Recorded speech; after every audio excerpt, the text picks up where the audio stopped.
Most welcome, Maestro, to our tour here to Basel with Migros-Classics. Thank you very much for accepting this hopefully short interview, and certainly very interesting interview. You're on tour, you've been in Germany? We've been in Vienna. In Vienna. 2 nights at the Musikverein, and in Zagreb and Ljubljana, and we're going to Germany after Switzerland. Oh, exciting. Yes. And you bring a very interesting program with you, certainly to our tour. And I wanted to ask you about Chanson, which is a very rarely played piece, very rarely performed piece, at least here in Switzerland. And Chanson in general, I would say. What are your feelings about in this particular piece, Poème de l'amour et de la mer?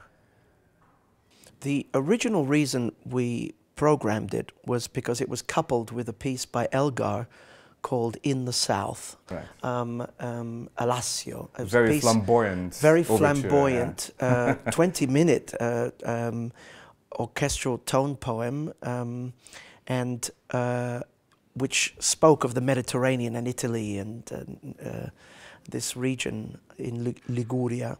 And so the chanson was like an antidote. Mm-hmm. Now here we're playing Respighi piece, or we're playing The Force of Destiny of Verdi, the Verdi year, of course. The chanson piece, like many French pieces, has a poem that is quite elusive. There's love, loss, life, death, nature, outside nature, inside nature. The piece, no question, has many elements of Tristan influence. Mm-hmm. There is even chord changes that you say, ah, there it is. You know, it's very, very clearly. And I think that this element of neurosis, of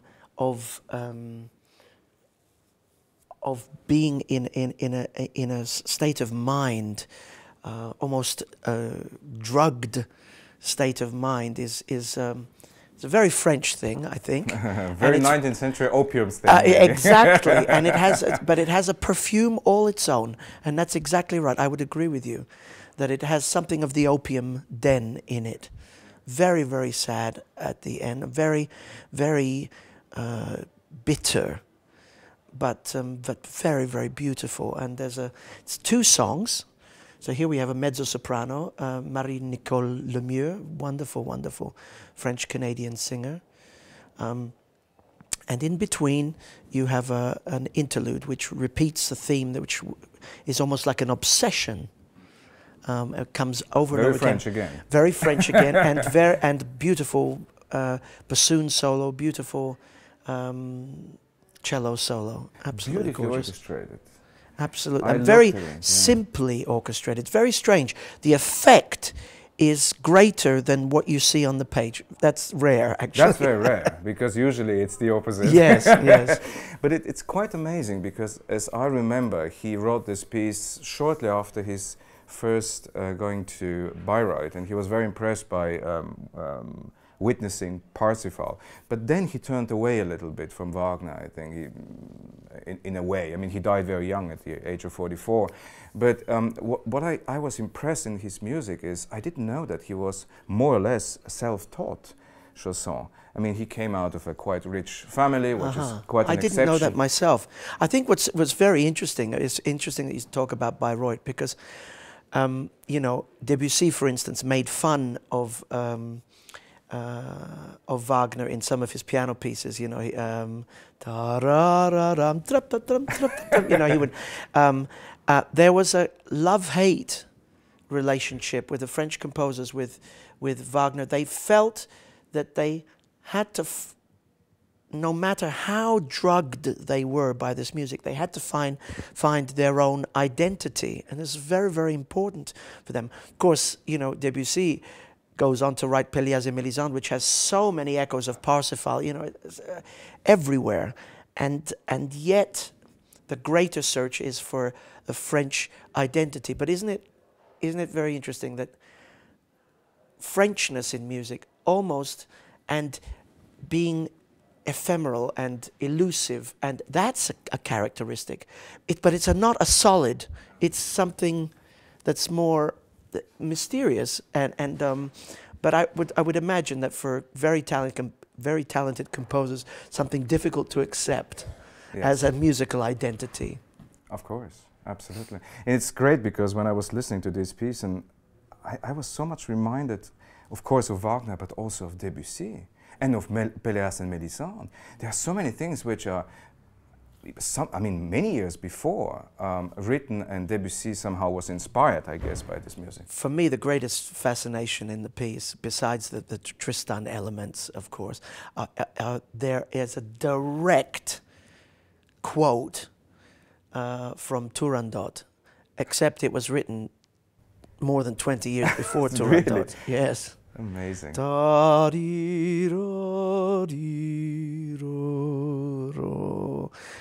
the death of Liu. Death of Liu. Absolutely 100%.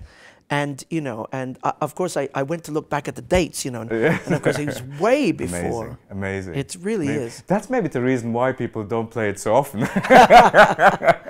No, but it's interesting. I think the beginning of the 20th century was a fascinating time, you know.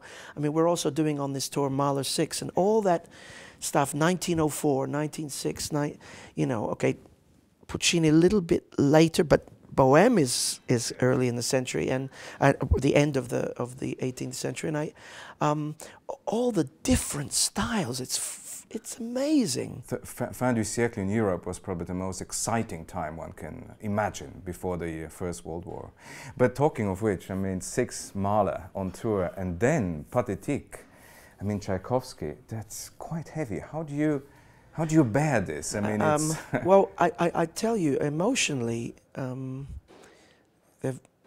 they share certain elements. These two pieces. The Mahler 6 is fiercely autobiographical. I'm not saying that every bar you can find a moment in Mahler's life that's rubbish, but of course, yeah. But the story of a marriage, of a tempestuous marriage, is definitely there. The fight against death is definitely there. And I think Tchaikovsky was a bigger influence on Mahler than people think. The element of the dance, this dance in 5 beats amazing, to the bar. Amazing. You know, something so crooked and yet so natural. The anger, the effronterie, this almost arrogance in the march, and then there's grief. A requiem, and requiem, last movement, and to finish with an adagio. You know, there's no accident that Mahler in his 9th Symphony finishes with an adagio. I think it's very prescient, that effect. I think it was only once done, if I recall. It was in Haydn, the Abschied Symphony, but it was, of course, another matter. Yes. But it is like Abschied in a way. I mean, the last B all the time, bum, yeah, bum, bum, bum. It's really like the heart stops. Of course. This business of the heartbeat and life and the time that is measured is a very interesting. It's a very interesting image. Now, of course, you can take that image and run with it and find all kinds of, you know, is the beginning of Mahler 9 the irregular heartbeat? That's very interesting. I don't think it's the most important thing in the world, but it is an element of his music. But the relationship to the mind and the curiosity about how the mind works, I think this is very interesting, and for music, and the ego as a garden for expression. You know, Tchaikovsky certainly. You know, I mean, the 4th Symphony, the Destiny, and trying to penetrate a world where people are against you, you know, for various reasons, whether they be musical, personal, religious, political, jealousy, you know, all kinds of elements. That's very interesting, I think. I mean, you're a fantastically successful musician. Do you have this feeling from time to time too, that people reject you, or how do you deal with this? I mean, especially being in front of any orchestra. Of course, I know, in front of your orchestra in London or in Rome, I'm sure that everyone agrees on what you're suggesting or asking to do, but you have always these people who not hate you, but for many reasons, various reasons, they don't agree with what you're doing, and you're in charge. How do you deal with this? I mean, is it hard? Well, one of the great frustrations and one of the great beauties at the same time of being a music director of two different organizations, both which take a lot of my time, is that I have very little time, almost no time to guest conduct. So I don't often have this problem. That said, from now on, starting with this summer, I've decided to go out of my comfort zone a little bit more. Comfort zone. I'll be conducting Don Carlos at the Salzburg Festival with the Wiener. I'll be going to La Scala to conduct Les Troyens. And this is something that I'm quite nervous about for exactly the reasons that you said, is that it's an artificial situation when you come as a guest conductor, because if you, there are many things that are in the balance. Is the music known to the musicians? Do they like the music? If the music is very well known, are they in sync with your perhaps very strong ideas? What is your technique like? Is it orthodox or unorthodox? Are you difficult to follow? Is it very personal? Do you work in a certain way? Do you talk too much? All these elements make for a potential negative atmosphere and experience. Very difficult and very psychologically very tricky. I think you have to keep your love for the music and don't get into personal fight or combative situation. Because you'll lose at the end. You'll lose at the end. But musicians are they're very cultured people. They know a lot. They don't know everything. And sometimes they don't know what the effect is outside of what's going on right next to them. They don't know what's going on sometimes out in the auditorium. But I think if you keep that love for the music, the integrity there is honest, then it's up to you, if you have the self-control, to not be put off by maybe some negative elements. You can't win an orchestra 100%. It's impossible. But music is something worth fighting for, at least. In this sense, I think that you have to defend music. Music is something very strong. You have to go with it with your heart and your mind, and you have to be prepared to have an idea about what the music is about. And I think in the end that wins. If that is strong enough, you get the people. I mean, many critics and everyone says about you, especially, I mean, beside the fact of being an extraordinary musician, that it's your energy which takes people and which motivates people. Your amazing energy and love for music. And I heard once an interview, just to round up this, just saying that you're always looking for the natural way in music to do it, which is of course your natural way, of course, but how important is this energy flow for you to win hearts and minds, especially when it comes down to musicians and to orchestras? Well, I think the conductors of today are working very, very hard. I think you have to have a certain physical energy to just do the job. But we're talking about something bigger than the physical energy. We're talking about a mental energy and a mental state of enthusiasm. I think that is on a higher level. I feel the conductor has to set the example. He has to work the hardest. He has to be the most convincing. He has to perhaps at least try to have most, if not all, of the answers, you know, or at least pretend to. Yes, very important factor. And therefore, I think my energy comes from a sense of responsibility.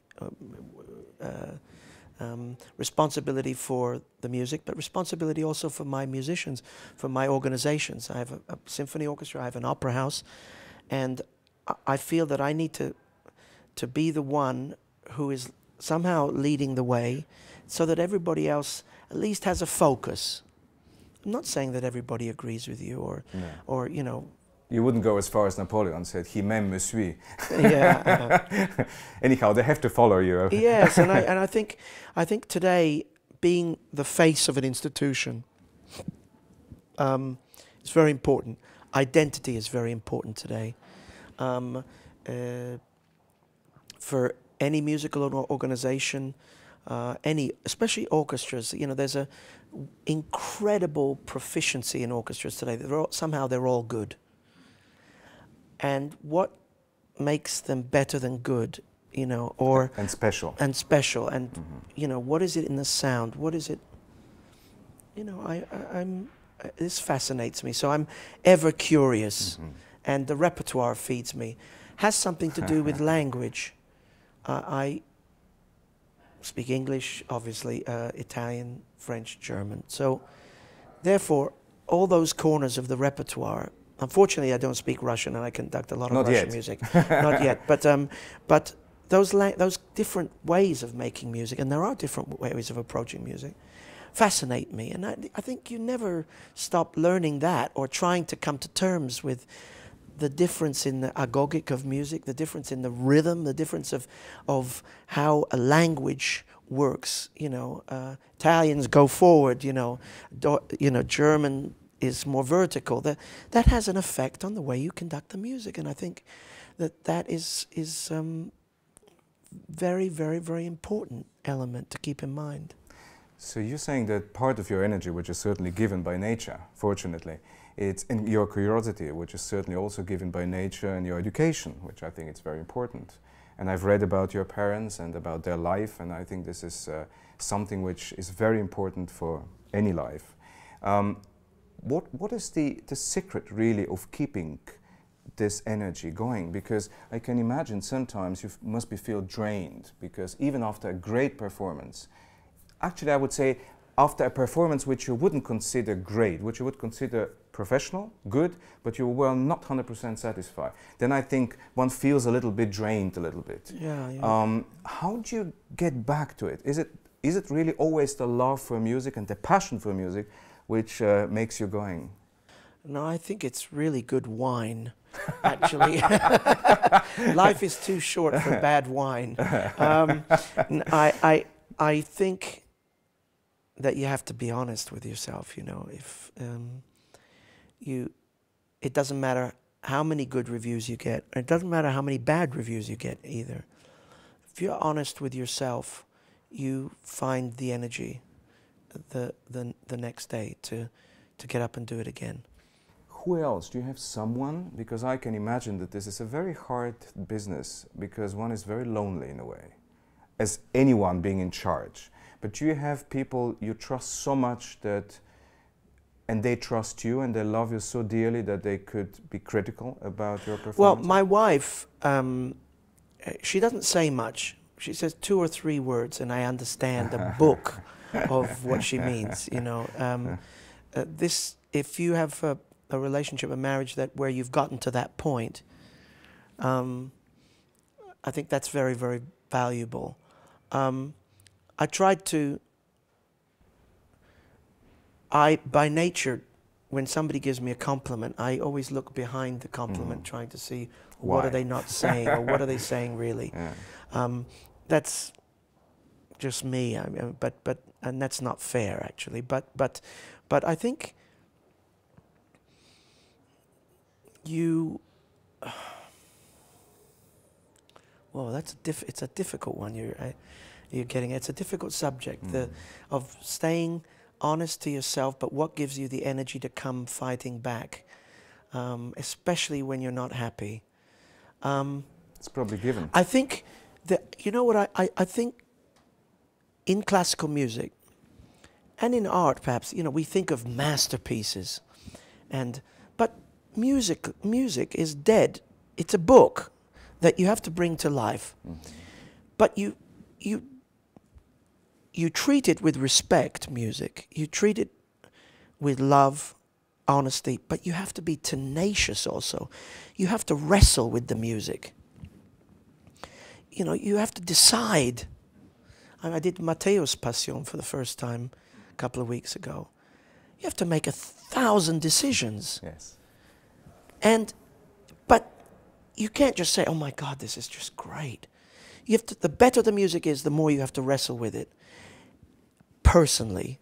In the end, you have to, you know, respect and do and technically try to, but in the end you have to try to really bring out what's there. And the greater the masterpiece, the more that's there.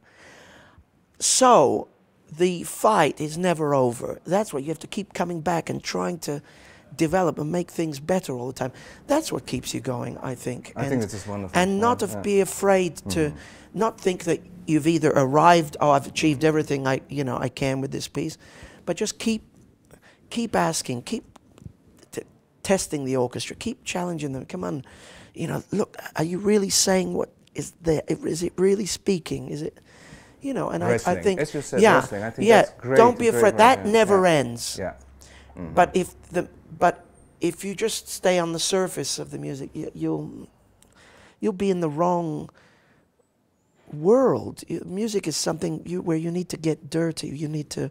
It's about life. It's about the earth. It's about humanity. And sometimes it's not very pretty. And sometimes you have to deal with very strong emotions. All the while, where we live in a world where technical refinement is very highly prized. The two are contradictory in a way, but you can also see them as the balance, as justice, you know. Maybe this is which was given to you in your early years when you were a child, to learn to fight and to fight for the things which I think has been a little bit forgotten nowadays, because fighting, it's maybe the wrong word, I don't know. Yes. Wrestling is probably a better word for it, because you don't have to kill the other one at the end.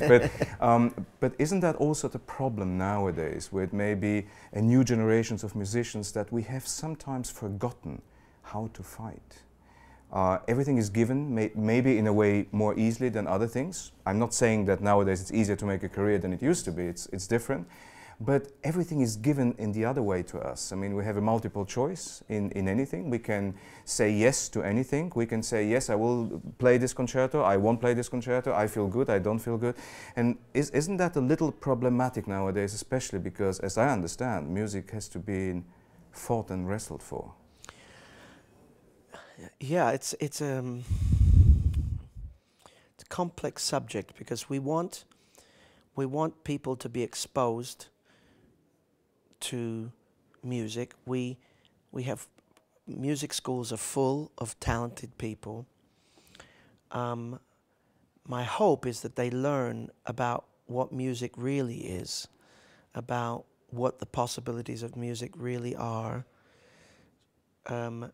So they learn to fight for the right things. Again, I come back to the technical issue. You know, are you so technically polished that there's an element of spontaneity, of fantasy that is missing? It's a possibility, and I think for conductors, it's very much the same. I think. Look, we have a richness now. You can go on YouTube and watch Karajan, Celibidache, Toscanini, Bruno Walter, Furtwängler, all these conductors in performance, in rehearsal, Kleiber, so there's a treasure trove now. This is a boon, a positive, but it also means that people can copy much more easily. Mm-hmm. Mm-hmm. And believe me, to become a real conductor, copying doesn't get you very far. No. Miro doesn't get you any far either. Yes,